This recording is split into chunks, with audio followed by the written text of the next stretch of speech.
La palabra del Señor, solamente que os comportéis como es digno del Evangelio de Cristo, para que sea que vaya a veros o que esté ausente, oiga de vosotros que estáis firmes en un mismo espíritu, combatiendo unánimes por la fe del Evangelio, y en nada intimidados por los que se oponen, que para ellos ciertamente es indicio de perdición, mas para vosotros de salvación, y esto de Dios, porque a vosotros os es concedido a causa de Cristo, no solo que creáis en Él, sino que también padezcáis por Él, teniendo el mismo conflicto que habéis visto en mí, y ahora oís que hay en mí. Señor y Dios, Padre, te damos gracias en esta preciosa tarde. Gracias, Señor, porque aún a pesar del clima, Señor, y del mal tiempo que esta ciudad ha vivido, Señor, los últimos días, tú has sido bueno con nosotros, nos has guardado y hoy estamos aquí reunidos. Gracias te doy por la fidelidad de los hermanos que asisten en este servicio y aquellos que están esforzándose aún, Señor, bendice sus vidas, ayúdalos y que hoy sus corazones puedan salir confortados a través de tu palabra. Ayúdame, Señor, a exponer tu palabra. Señor, sabes lo que estos últimos 2 días hemos tenido que atravesar. Sin embargo, gracias te damos, Señor, porque tu gracia siempre es suficiente. Que hoy el Espíritu Santo tome el control, dirija tu palabra, Señor, y que tu palabra sea expuesta fielmente. Ayúdame, Señor, a ser fiel al texto, a ser fiel, Señor, a cómo tú inspiraste tu palabra usando a Pablo para hablar a esta iglesia y que podamos tener aplicaciones para nuestras vidas y salgamos de aquí no solamente informados, llenos de conocimiento, sino que también salgamos transformados por una nueva manera de pensar, de ser, de vivir. Señor, toda la gloria y toda la honra, te damos todo esto en Cristo Jesús. Amén. Mira, vamos, hermanos, la carta de Pablo a los Filipenses, y para aquellos que no hemos tenido la oportunidad de escuchar los primeros mensajes, o al igual los que estamos aquí que no hemos podido recordar un poco, vamos a dar un poco de contexto de esta carta. Pablo, hermanos, está escribiendo esta carta desde una cárcel en Roma, y aproximadamente, hermanos, el apóstol Pablo duró encarcelado en una casa prestada, una casa alquilada, 2 años. En el texto de Hechos vemos que Pablo fue arrestado por causa del mismo evangelio. Pablo había predicado el evangelio en la región de Filipos precisamente, y Pablo fue arrestado. Posteriormente con Silas estuvo en la cárcel, salieron y nuevamente Pablo volvió a ser arrestado, y Pablo, apelando a su ciudadanía romana, fue llevado a Roma, apelando a César para estar allí aproximadamente por 2 años. La carta de Filipenses, Efesios, Colosenses y otras más son cartas que se escriben desde la prisión. Y Pablo tiene una gran estima por esta iglesia, porque esta iglesia, hermanos, ha estado con Pablo o ha apoyado a Pablo en su ministerio de predicación. Pablo utiliza mucho la palabra participar conmigo del evangelio. La vemos al inicio de la carta y la vemos también en el capítulo final. Esta iglesia aportaba a Pablo una ofrenda especial. No sabemos exactamente qué tipo de ofrenda era o de qué clase de ofrenda era. Simplemente Pablo dice que es una ofrenda de olor fragante que había recibido por medio de un hombre llamado Epafrodito, quien era el que le llevaba a Pablo estas dádivas de los filipenses. De hecho, Pablo dice en el capítulo 4 que solamente los filipenses y la región de Macedonia habían apoyado al apóstol Pablo de esta manera. Y Pablo le escribe esta carta, hermanos, una carta muy distinta a las demás, una carta considerada por algunos especialistas como cartas de amistad, una carta donde Pablo está dándole a la iglesia un ligero reporte y al mismo tiempo les da exhortaciones.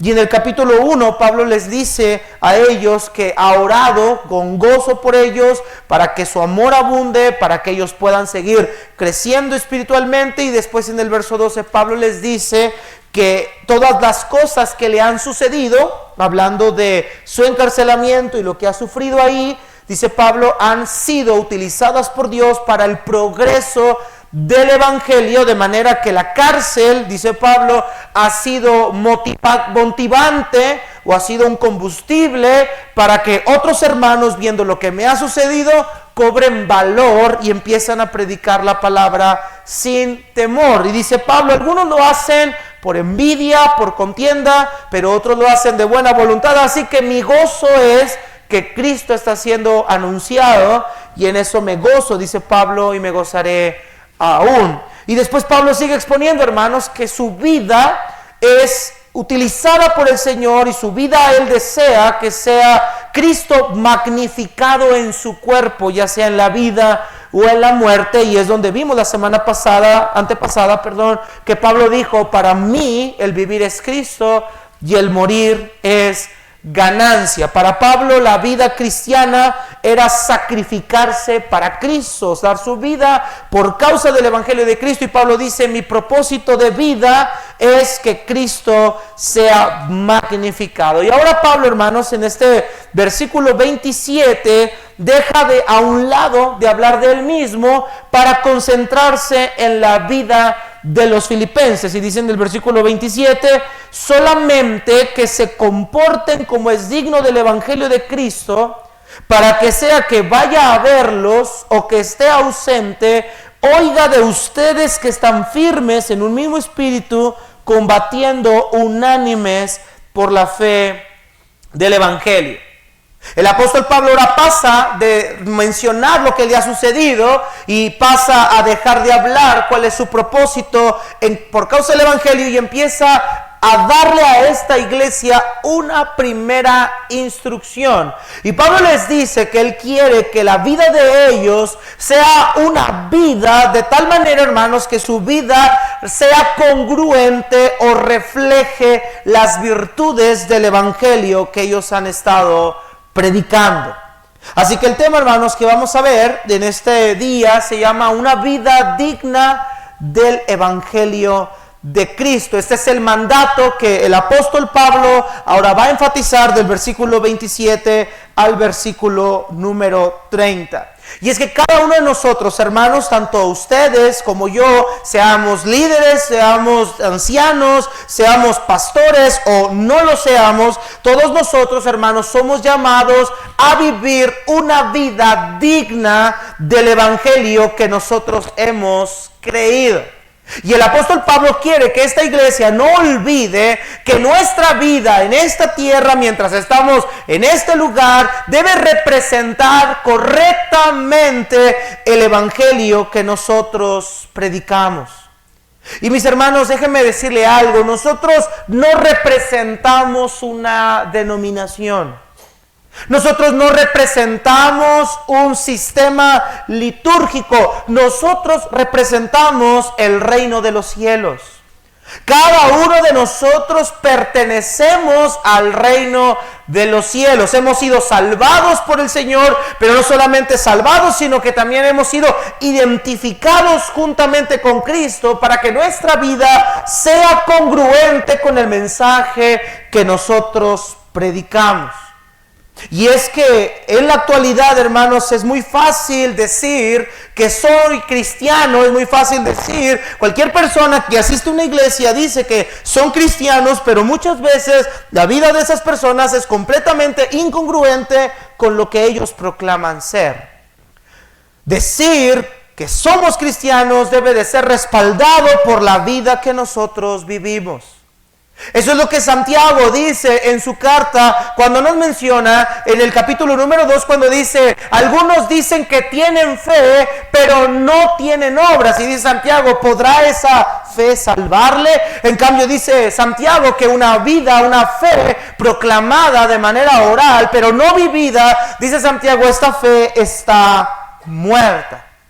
Y lo que Pablo quiere es que los filipenses entiendan que una vida que es digna del Evangelio lo debe de reflejar no solo en lo que dicen, no solo en cómo lo proclaman, sino en la manera en la que ellos viven. Así que vamos a ver, hermanos, dos encabezados muy sencillos en este mensaje. En primer lugar, vamos a ver un llamado a vivir como es digno del Evangelio. Mire lo que dice el versículo número 27. Pablo dice solamente, o como si el apóstol Pablo estuviera diciendo, si hay algo que puedes quedarte o recordar, que sea esto. Si hay algo que quiero que quede en tu mente, si hay algo que quiero que te grabes en tu corazón, que te grabes en tu manera de vivir, si hay una sola cosa que yo te pudiera decir, dice Pablo, te voy a decir esto: solamente que os comportéis como es digno del evangelio de Cristo, para que sea que vaya a verlos o que yo esté ausente, oiga de ustedes que están firmes en un mismo espíritu, combatiendo unánimes por la fe del evangelio. Inmediatamente, hermanos, en el versículo 27 encontramos el primer verbo imperativo: que os comportéis como es digno del evangelio. Ahora, el término que el apóstol Pablo utiliza, que en nuestra Biblia, Reina Valera 60, se traduce como comportéis, es una palabra, hermanos, griega, es politeumai, y esta palabra griega, politeumai, tiene un significado muy interesante. Según el diccionario teológico Kittel, en la lexicología de la palabra, se utilizaba para hablar de un ciudadano o de vivir o actuar como un ciudadano. Ahora, Pablo no está empleando esta palabra para referirse que los filipenses deben de vivir conforme a la ciudadanía romana. Pablo no tiene en mente que los filipenses se comporten como ciudadanos de Roma, sino lo que Pablo tiene en mente es que los filipenses se comporten conforme a la ciudadanía en la cual están identificados, que es la ciudadanía que usted y yo, al igual que ellos, estamos identificados, que es la ciudadanía obtenida por medio de Jesucristo. Pablo lo elabora más grande en capítulo 3, verso 20, cuando dice el apóstol Pablo: mas nuestra ciudadanía está en los cielos, de donde también esperamos al Salvador, al Señor Jesucristo. Es decir, que Pablo está diciendo: yo quiero que ustedes vivan como ciudadanos, pero no ciudadanos de esta tierra, no como buenos ciudadanos de la ciudad donde habitan, sino como ciudadanos del reino de los cielos, como pueblo que Dios ha escogido para sí mismo. La salvación, hermano, no solamente nos trajo a nosotros vida eterna, nos trajo una nueva identidad, nos trajo un nuevo hogar. Y dice el apóstol Pablo: ustedes son una especie de embajadores que no están en su lugar de origen, que no son de esta tierra, pero ahora quiero que ustedes, dice Pablo, vivan como ciudadanos celestiales en tierra ajena. Eso es lo que el verbo comportéis transmite. Y eso es lo que Pedro también confirma en su carta cuando le dice a estos expatriados cómo deben de vivir. Note, hermanos, que nuestra vida debe ser distinguida, congruente con el lugar al cual nosotros verdaderamente pertenecemos. Y para ampliar un poco esto, quiero que usted vaya a Primera de Pedro 2, por favor, capítulo número 2, versículo 9 al 12. Primera de Pedro, capítulo número 2, versículo 9 al 12, dice Pablo: quiero que se comporten como es digno del evangelio, quiero que vivan conforme a su ciudadanía. Es la palabra griega que Pablo traduce, y vea que Pedro confirma exactamente esto mismo. Mire, capítulo 2 de Primera de Pedro, versículo número 9 al 12. Pedro primero empieza diciéndonos cuál es nuestra identidad en Cristo. Dice el verso 9: mas vosotros sois linaje escogido, real sacerdocio, nación santa, pueblo adquirido por Dios, para que anuncien las virtudes de aquel que los llamó de las tinieblas a su luz admirable. Ahora mira el 10 cómo nos identifica. Ustedes que en otro tiempo no éramos, ¿qué, hermanos? Pueblo, pero que ahora, ¿qué somos, hermanos? Pueblo de Dios.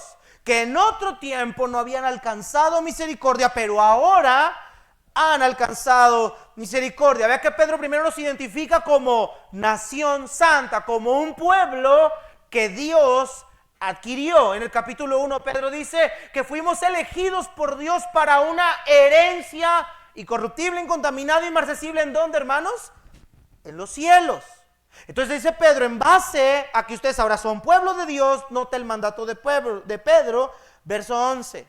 Amados, Yo les ruego como a extranjeros y peregrinos. Note que Pedro nos distingue, al igual que Pablo, como ciudadanos de otro reino, pertenecientes a otro pueblo, pero en esta tierra, mientras estamos aquí,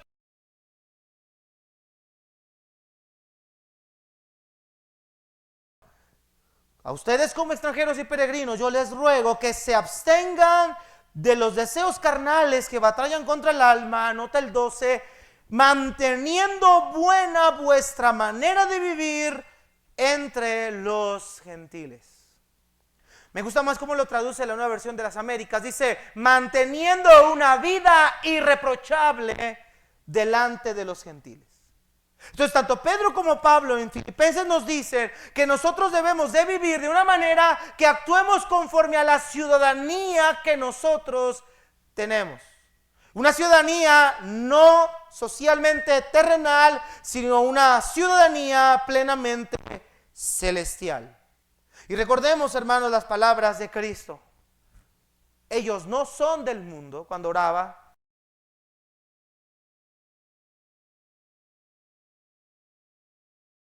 Un embajador, hermanos, por ejemplo,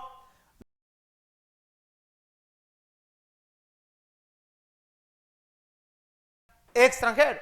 Recientemente vi la noticia de que acababan de nombrar aquí en nuestro país al nuevo embajador de los Estados Unidos y ya hizo su juramento en tierra mexicana. Lo que estamos diciendo es que un embajador va a un lugar completamente extranjero, no es su país, no es su lugar de origen. Sin embargo, en el lugar donde él va a trabajar, en la oficina que él va a desempeñar, él está representando a la ciudadanía que lo ha enviado. Él tiene que vivir conforme a la ciudadanía que lo envió y los debe de representar con dignidad, porque ese embajador es la imagen de la ciudadanía y del país el cual él representa.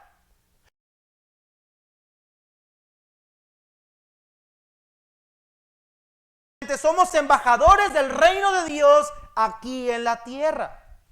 Y por eso el apóstol Pablo nos dice, vivan conforme a la, como es digno, dice Pablo, como es digno del evangelio de Cristo.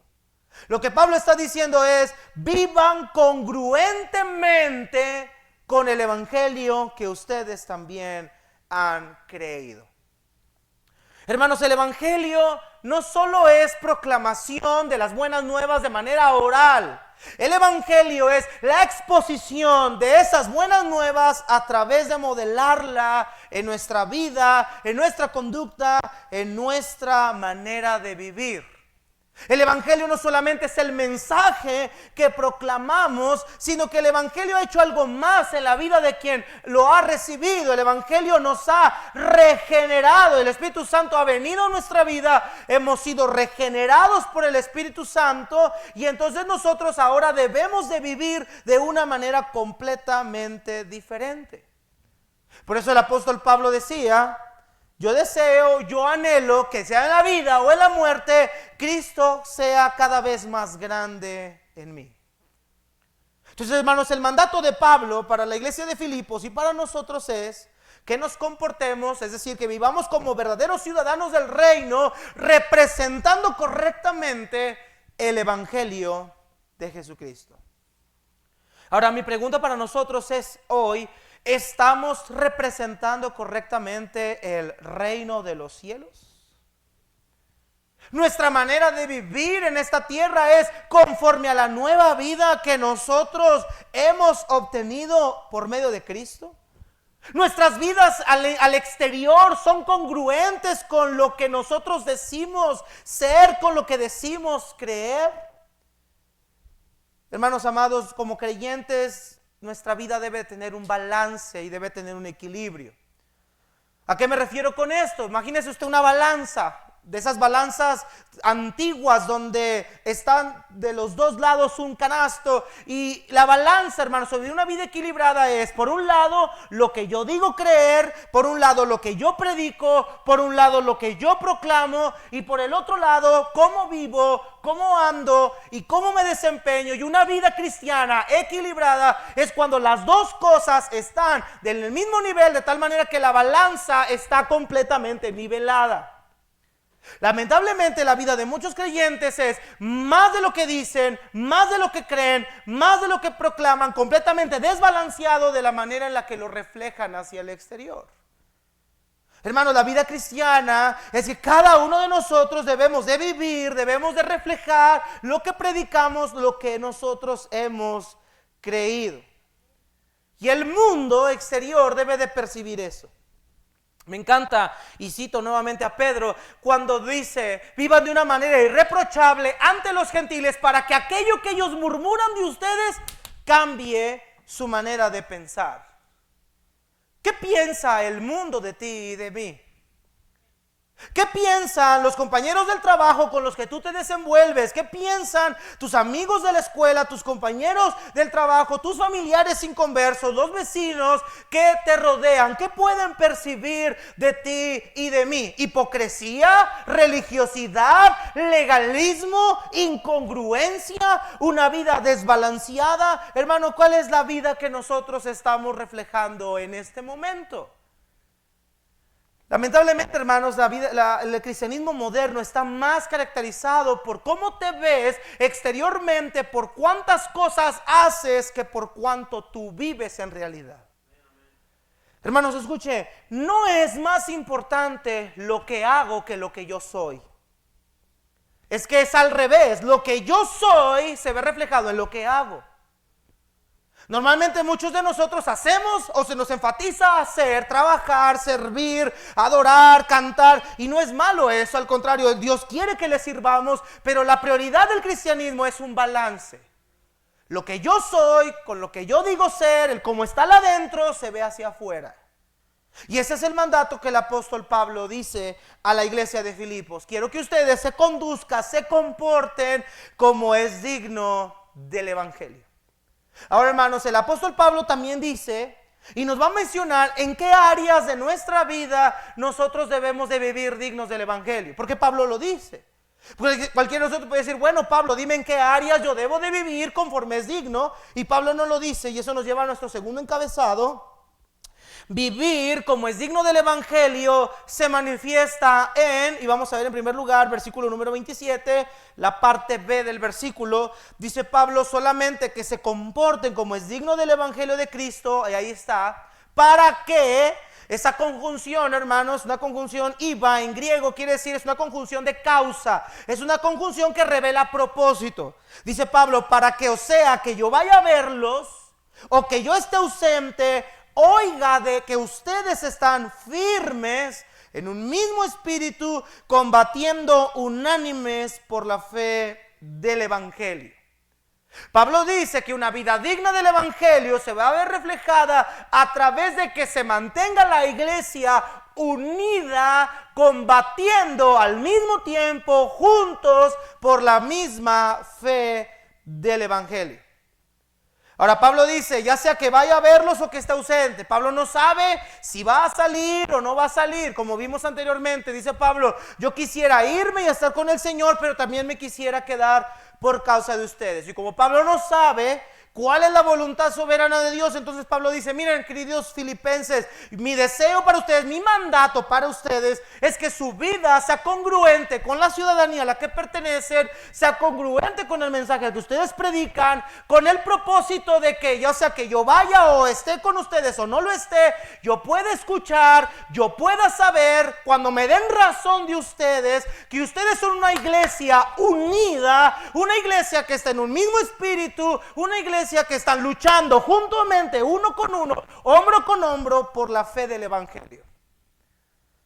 Que ustedes sean una iglesia ejemplar para todos aquellos que los rodean. Que ustedes sean una iglesia modelo. Una iglesia que sea un pilar, una luz para todos aquellos que vayan a saber de ustedes. Así que su vida, su evangelio, el evangelio que han creído se va a ver reflejado a través de la unidad que hay en ustedes. Y Pablo dice, hermanos, que estemos, primeramente dice, firmes en un mismo espíritu. La palabra firme no solamente denota la acción de mantenerse de pie, sino la palabra firme habla de estar arraigado.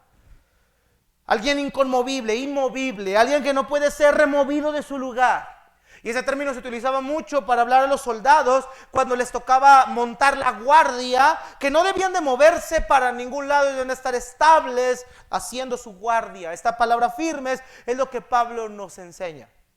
Dice, yo quiero que ustedes, filipenses, se mantengan firmes. Ahora dice Pablo que esta firmeza, este arraigado, debemos de estar firmes, unánimes, en un mismo espíritu. ¿Cómo podemos lograr mantenernos en un mismo espíritu si cada uno de nosotros pensamos de una manera diferente? Hermanos amados, unidad no quiere decir que debemos de pensar igual. Unidad no quiere decir que debemos de tener las mismas metas y propósitos personales. Unidad no quiere decir que debemos de estar de acuerdo siempre en todo, que no debemos de opinar. Eso no es lo que unidad realmente transmite. Para que nosotros podamos estar unidos como congregación, dice Pablo, deben primeramente estar firmes en algo todavía más importante. Y esa firmeza, hermanos, en la que nosotros debemos de mantenernos primeramente como iglesia de manera individual y al mismo tiempo colectiva, es firmes en el Señor. Capítulo 4 de Filipenses 1 dice Pablo, así que hermanos míos, amados y deseados, gozo, corona mía, estad firmes en el Señor, amados. Pablo vuelve a mencionar que esta firmeza que la iglesia debe de tener, debe de ser firme primeramente en el Señor, arraigados en el poder del Espíritu Santo, bajo el control del Espíritu Santo, y después de esa firmeza podamos estar unos y otros en un mismo espíritu. Hermanos, la palabra mantenernos en un mismo espíritu es que nuestra voluntad, nuestra manera de pensar, nuestro propósito personal, nuestras metas individuales son sometidas a la voluntad de Dios, y todos en conjunto buscamos la voluntad de Dios. Eso es lo que Pablo dice que debe ser firmes en un mismo espíritu, como un solo hombre. Ahora, hermanos, déjenme ilustrarles más o menos lo que Pablo quiere decir. En el ejército romano había un método de batalla que ellos utilizaban para poder vencer a los enemigos, y los romanos utilizaban una especie de estrategia que se llamaba el movimiento tortuga. El movimiento tortuga era que los romanos, los soldados, se juntaban unos con otros, pegados hombro con hombro, juntaban sus escudos, unos por enfrente, unos por arriba, unos por los costados y unos por la parte de atrás, de manera que cuando se acercaban a una muralla o les arrojaran alguna piedra o les arrojaran algún dardo, no les podía afectar porque estaban compactos, estaban tan pegados, tan unidos sus escudos, al mismo tiempo marchaban dando los mismos pasos, nadie desequilibrado, nadie por su lado, y eso lograba que el ejército no cayera. Pero ahora imagínate un ejército salir a la guerra, cada quien buscando su propia gloria. Imagínate al ejército, al capitán peleando por un lado, los demás peleando por otro lado, otros riendo por otro costado. Hermanos, ese ejército va a caer inmediatamente. Pablo dice que como iglesia debemos estar perfectamente unidos, tan compactos, que podamos luchar juntos, dice Pablo, combatiendo unánimes por la fe del evangelio. Y la palabra combatiendo, luchando, es una palabra que es como lo podríamos decir nosotros, luchando, esforzándonos hombro con hombro, como lo podría hacer un soldado romano, pegados en un mismo paso, a una misma dirección, hacia un mismo ejército, marchando hacia el mismo lugar, no cada quien por su propio lugar, sino todos juntos, con una mirada al frente, con una meta por delante, dice Pablo, la fe del Evangelio, combatiendo, luchando juntos por la fe del Evangelio. Entonces, mis hermanos, la iglesia debe tener la unidad suficiente para que el Evangelio pueda seguir progresando. Ahora, ¿por qué Pablo dice que se mantengan unánimes por la fe del Evangelio? Bueno, porque los filipenses estaban dando señales o evidencias de que estaban dejando de mantener esta unidad. Miren el capítulo 4, vamos a ver el contexto rápidamente, capítulo 4, versículo número 2. Vea que la iglesia de Filipenses estaba empezando a perder esto y Pablo no va a perder el tiempo y los va a instruir y les va a decir, ¿saben qué? Necesitan ustedes mantenerse unidos. Capítulo 4 de Filipenses, versículo 2. Dice, ruego a Evodia, a Síntique, que sean de un mismo sentir en el Señor. Asimismo, te ruego también a ti, compañero fiel. ¿Qué dice Pablo a este hombre?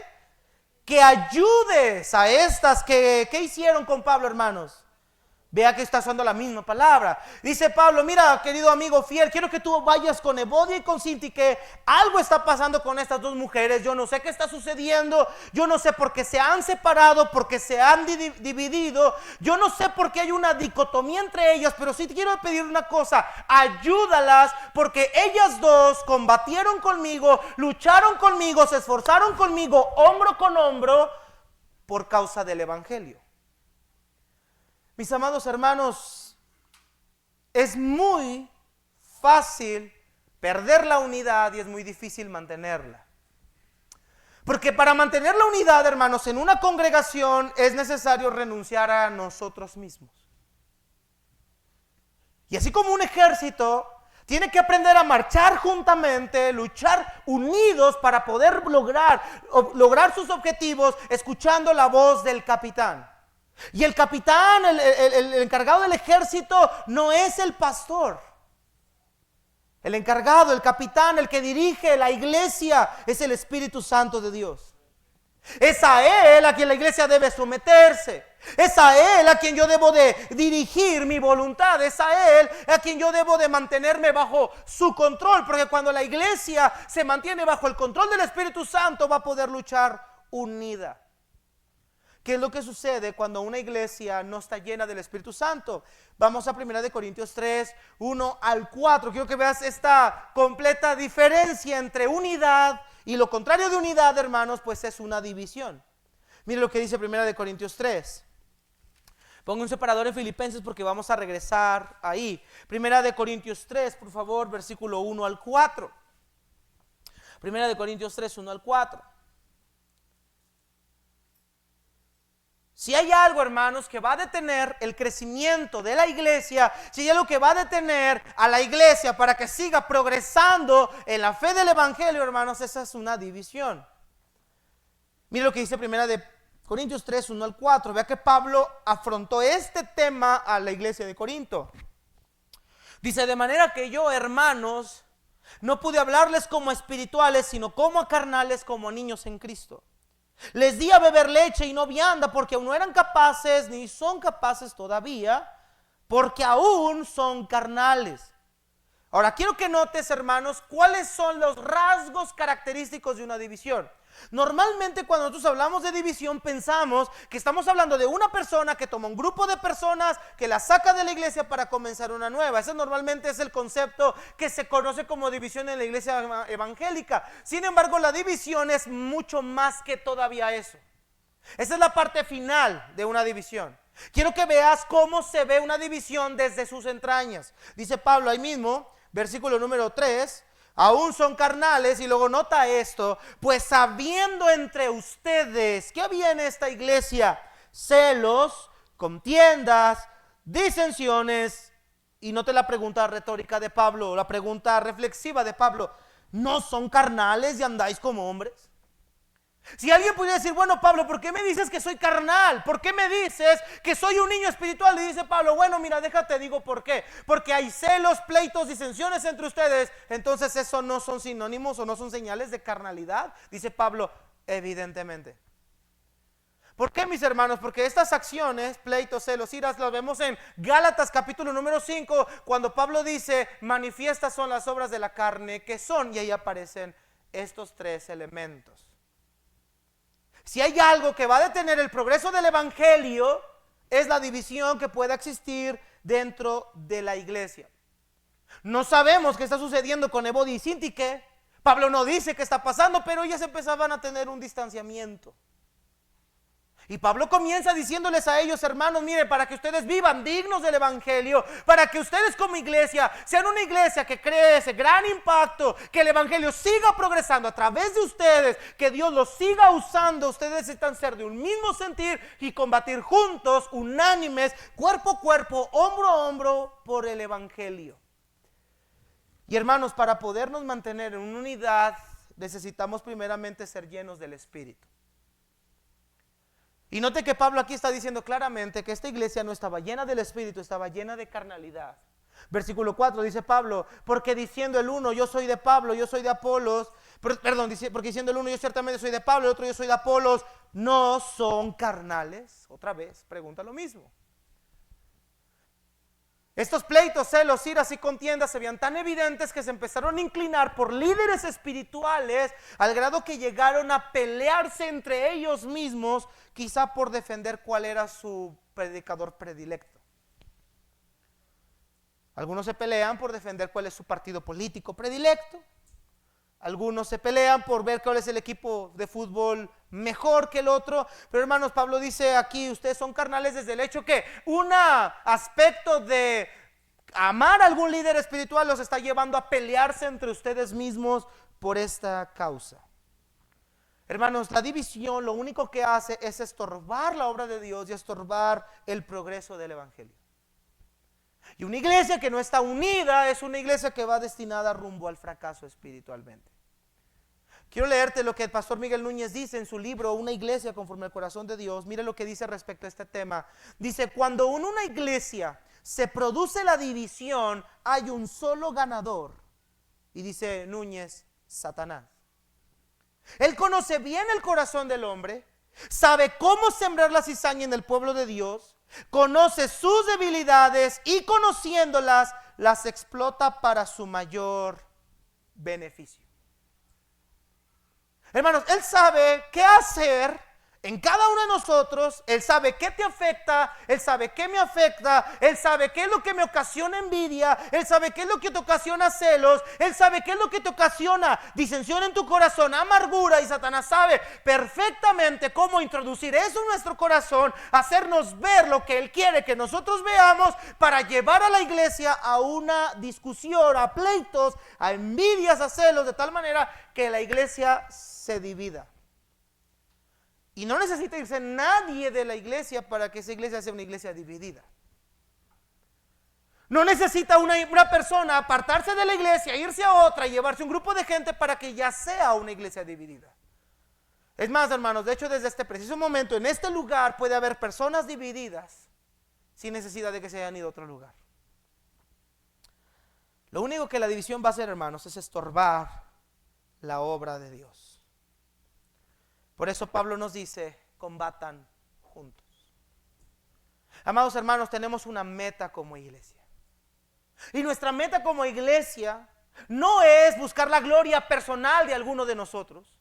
La meta de la iglesia no es que el pastor que la pastorea sea más sobresaliente, más popular, o que seamos una iglesia más grande en cuestión de infraestructura, o una iglesia donde las personas se sientan cómodas. Ese no es nuestro propósito. Nuestro propósito es que a través de esta iglesia Dios la use para que otras personas conozcan el evangelio.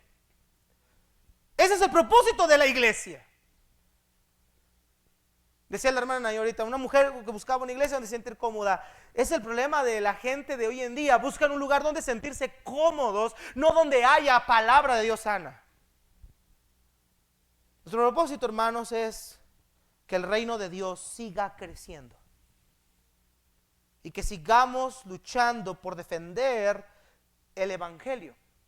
Pablo entiende que hay algo que está sucediendo en Filipos que requiere la unidad de la iglesia, y vemos en el capítulo 3, mira el contexto también.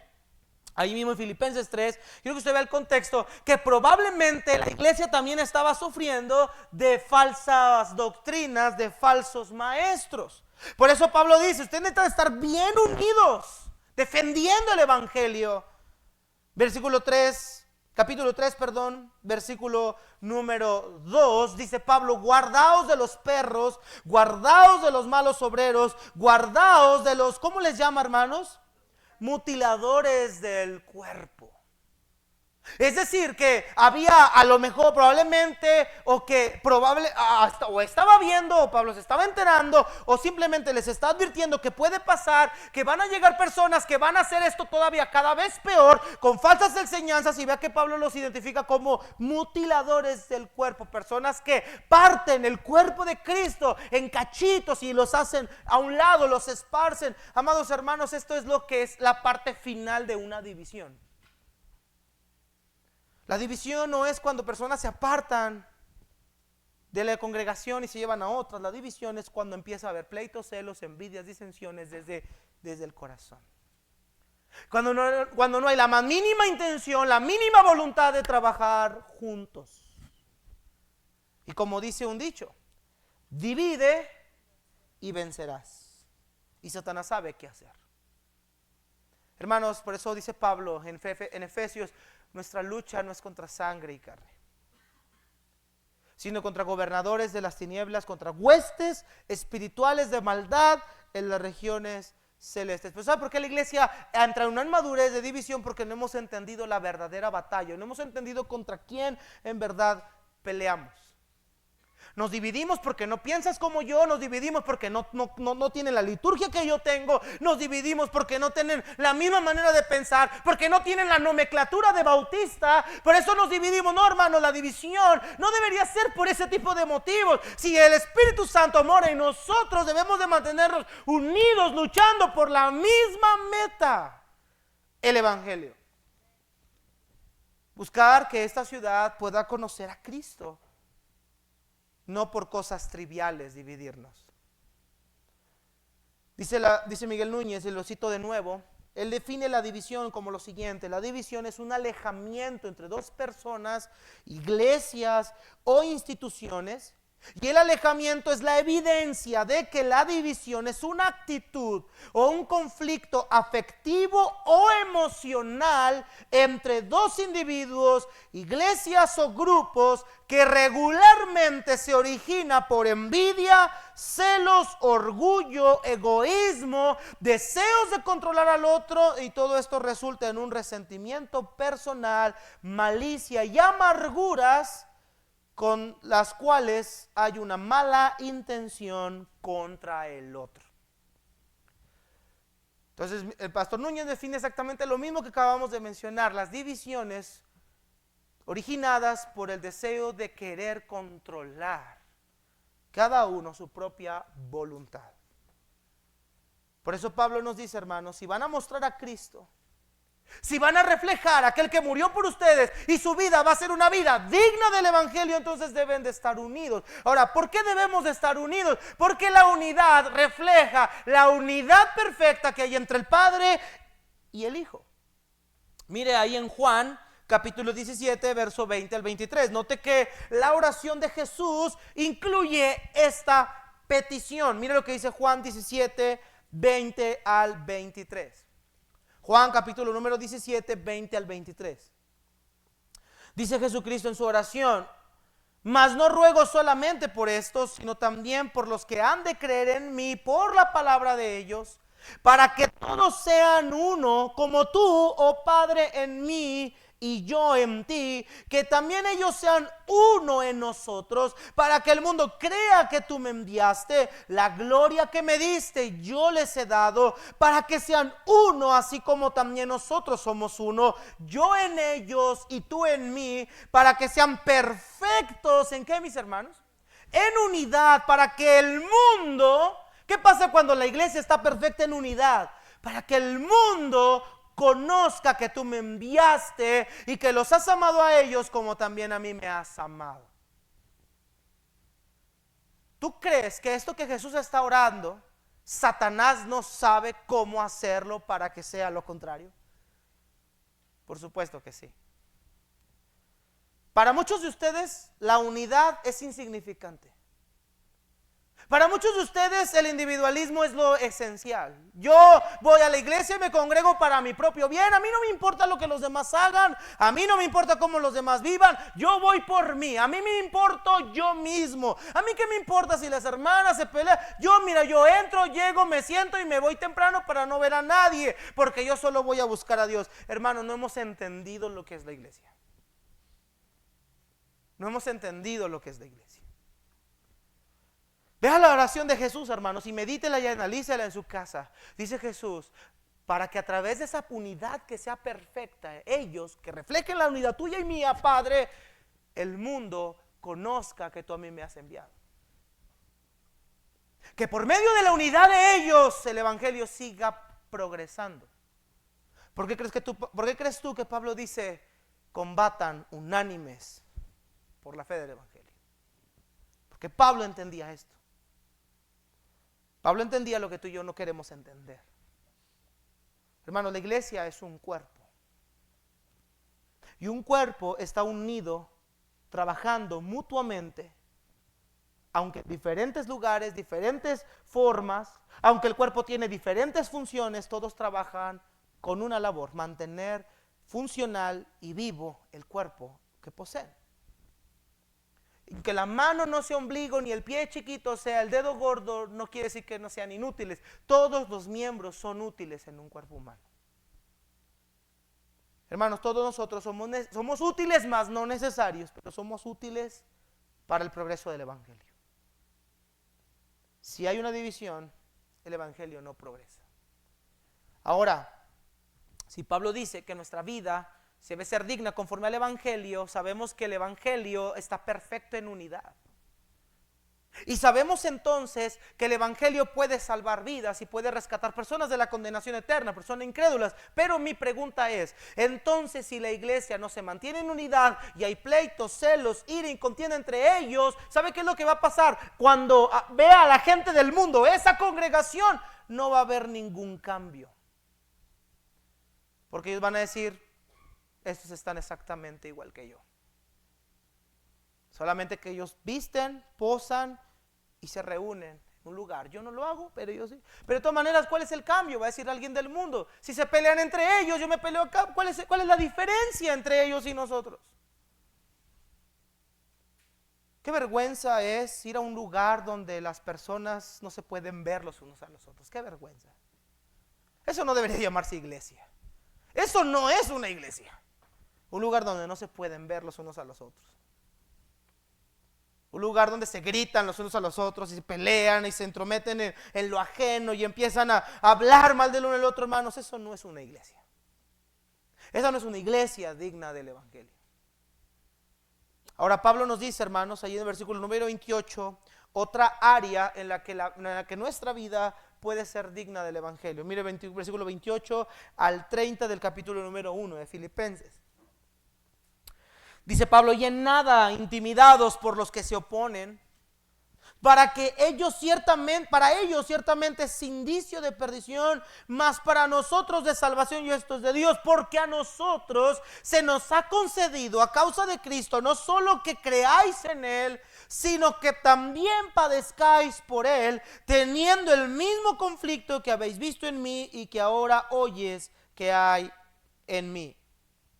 Dice el apóstol Pablo que ahora, para que nuestra vida sea digna del evangelio y el evangelio progrese, no solamente hay que combatir unánimes, dice Pablo, ahora ustedes, hermanos, no se intimiden por los que se oponen al evangelio. No se asusten, no se espanten por aquellos que se oponen al evangelio. Hermanos amados, que el hombre natural se oponga al evangelio es normal. Dice Pablo en Corintios, el hombre natural no percibe las cosas que son del Espíritu de Dios, porque para él son locura y no las puede entender, porque se han de discernir espiritualmente. Dice Pablo entonces que como creyentes debemos de perder el temor para aquellos de los que se oponen. Y mira que esta iglesia podía haber albergado temor por causa de la predicación del evangelio. Pablo estaba encarcelado por esa misma razón. Pero hermanos, es un privilegio servir a Cristo, pero es un privilegio todavía mayor dar nuestra vida por Cristo. Vea lo que dice el verso 29.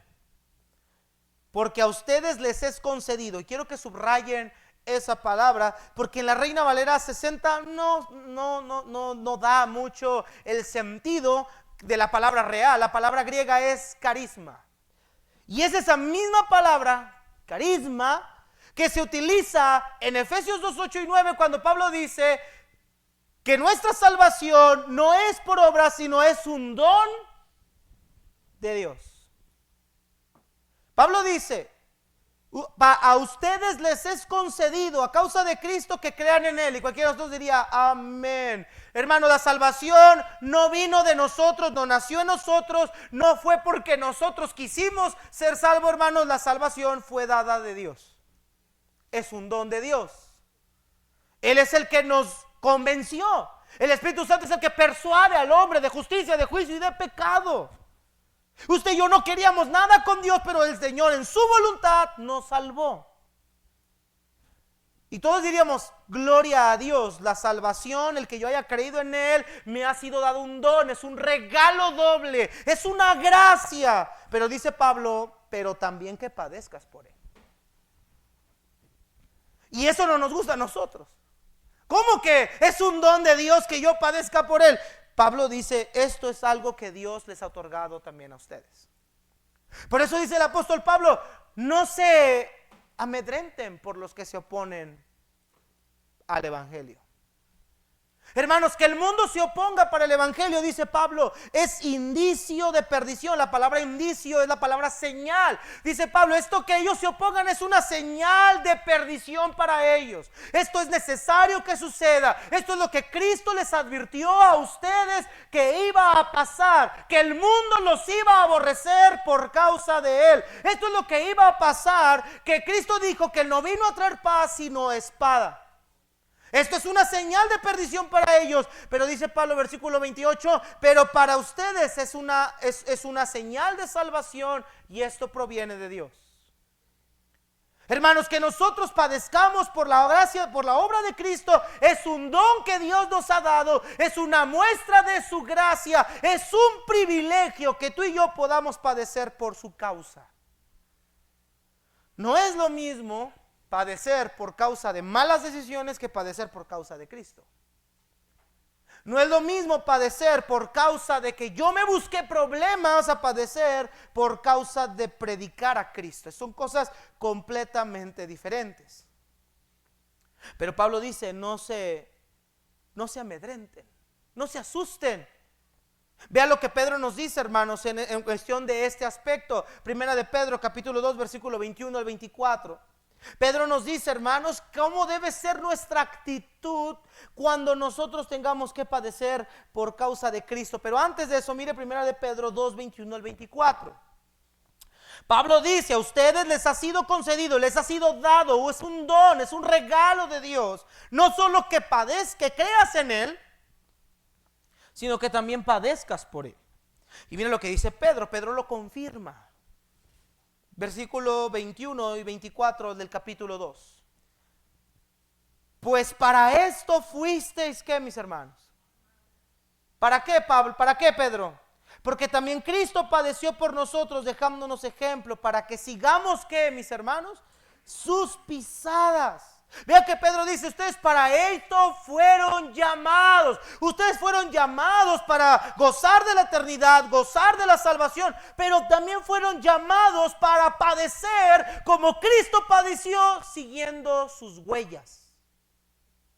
Ahora Pedro nos dice qué actitud debemos de tener. Capítulo 4, versículo 12 al 19.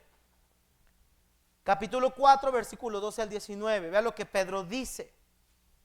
Amados, no se sorprendan del fuego de prueba que les ha sobrevenido, como si alguna cosa extraña les aconteciere. ¿Qué dice Pedro ahí, hermanos? Sino que, dígalo con convicción, hermanos, ahora sí, como si realmente lo viviera. Sino gozaos por cuantos son participantes de los padecimientos de Cristo. Hermanos, no es lo mismo sufrir por causa de mi pecado, no es lo mismo sufrir por causa de mis malas decisiones que tener que sufrir por causa de Cristo. Y déjeme decirle una cosa, hermanos, y me atrevo a decir esto: nosotros todavía no hemos sabido lo que es sufrir por la causa de Cristo. Por eso para nosotros esto es muy raro ahorita. Por eso para nosotros escuchar esto es como chocante. ¿Cómo voy a sufrir y gozarme por causa de Cristo? Pero para quienes ya lo vivieron, lo reflejaron gozándose. Te voy a poner un ejemplo. Hechos capítulo 5, no vamos a ir por tiempo. Dice la escritura que los sumos sacerdotes tomaron a los apóstoles, los metieron a un cuartito, por llamarle así, los azotaron, los amenazaron de que no hablaran en el nombre de Cristo. Y dice la Biblia, capítulo 5, versículo 42, para ser exacto, y ellos salieron gozosos de haber sido tenidos por dignos de padecer por causa del nombre. ¿Qué dice Pedro aquí? Si ustedes sufren por causa de Cristo, gócense porque son participantes de esto. Te voy a poner otro ejemplo. Hechos capítulo número 16 me parece.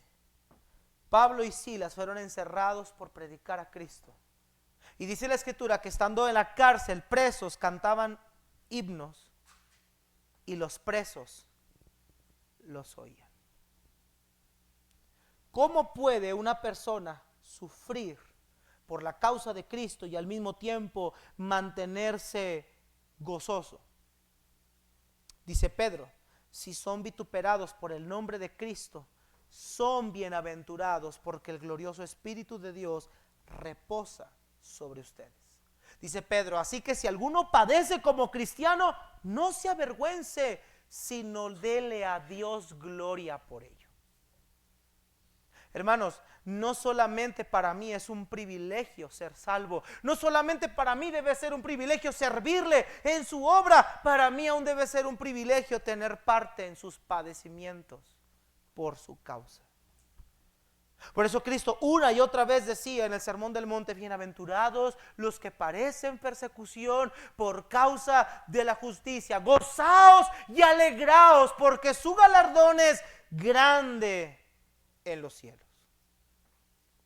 Y dice Pablo, cerrando el versículo número 30, dice, a ustedes les es concedido a causa de Cristo que no solo crean en Él, sino que padezcan por Él, teniendo el mismo conflicto, teniendo la misma dificultad. La palabra, hermanos, conflicto es una raíz de donde viene la palabra agonía, teniendo la misma agonía que ven que tengo yo y que ahorita saben que yo estoy viviendo. Dice Pedro, les ha sido concedido, ha sido un don de Dios, ha sido un regalo de Dios, que crean en Él, pero que también padezcan en Él, y asimismo, juntamente conmigo, estemos batallando con estas mismas situaciones que ustedes han visto en mí y saben que hay en mí. Pero ¿sabes qué era lo que la vida de Pablo hizo en otros creyentes? Si ves el contexto del versículo número 14, dice Pablo, y la mayoría de los hermanos, cobrando ánimo en el Señor con mis prisiones, se atreven mucho más a hablar la palabra sin temor. Pablo dice, mis tribulaciones animaron a otros para que predicaran a Cristo y lo hicieran sin miedo. Pablo dice, Filipenses, quiero que también ustedes no se amedrenten. Y si lo pudiéramos contextualizar a nosotros, Pablo nos diría, Iglesia Bíblica Bautista Guaviva, en nada se intimiden. Y si padecen por Él, se fue dado por Dios hacerlo. Y si padecen por causa de Cristo, gócense en ello, para que el Evangelio siga progresando. Amados hermanos, el llamado que el apóstol Pablo nos hace no es opcional. No es superficial, es un llamado urgente y profundo a vivir de una manera coherente con nuestra nueva identidad, con nuestra ciudadanía, con el evangelio que nosotros predicamos. Si nuestra salvación se pudiera medir, ¿en qué nivel podríamos decir que está nuestra vida en Cristo? Y cierro con esto. Hay una cosa que la tribulación puede hacer, que no lo puede hacer el estado en el que nosotros vivimos ahorita. Hay una sola cosa que las tribulaciones y los padecimientos por causa de Cristo sí pueden hacer, que no lo puede hacer la situación en la que tú y yo ahorita vivimos. Porque hermanos, mire, tú y yo vivimos en una situación de comodidad ahorita. Tú y yo vivimos en una situación de comodidad. Ser cristiano en México es muy fácil. Ser cristiano en nuestro país es súper sencillo. Pero solamente hay una cosa que Dios puede usar para medir un verdadero nacido. Y eso es a través del fuego de la prueba. ¿Recuerdas la parábola del sembrador? Cristo dijo que sembró una semilla, me parece que fue junto a ramas, dice, pero las presiones del mundo, las tribulaciones de este mundo ahogaron la semilla y se hicieron infructuosa. Si hay algo que va a medir verdaderamente quiénes somos, que va a medir verdaderamente nuestra salvación y que tanto amamos y consideramos nuestra salvación, van a ser las tribulaciones por causa de Cristo. Cuando tengamos que estar entre la espada y la pared, teniendo que escoger entre Cristo o nuestra propia vida, entre Cristo o las cosas que más amamos en este mundo. Tú y yo ahorita no entendemos este punto del padecer por Cristo. Para nosotros nos hace algo abstracto. Si para nosotros venir a la iglesia un día entre semana como hoy es un calvario. Si para muchos de nosotros salir y tocar, es que no le quiero hablar a esa señora del evangelio porque tengo miedo, ¿qué van a decir de mí? Me da vergüenza. Si para nosotros esas son tribulaciones grandes, ahora imagínate tener que defender el evangelio como lo hizo Pablo frente a un emperador romano, donde está en juego tu vida. O tener que defender el evangelio frente a que alguien esté amenazando a tu familia. Mis hermanos, ser cristiano en México es fácil, pero es esa facilidad de ser cristiano en este país que tiene muchísimos pseudo cristianos con vidas indignas del evangelio, con vidas que lo único que han hecho es traerle blasfemia al nombre de Cristo. ¿Cómo está nuestra vida? Vamos a orar. Señor y Dios, Padre,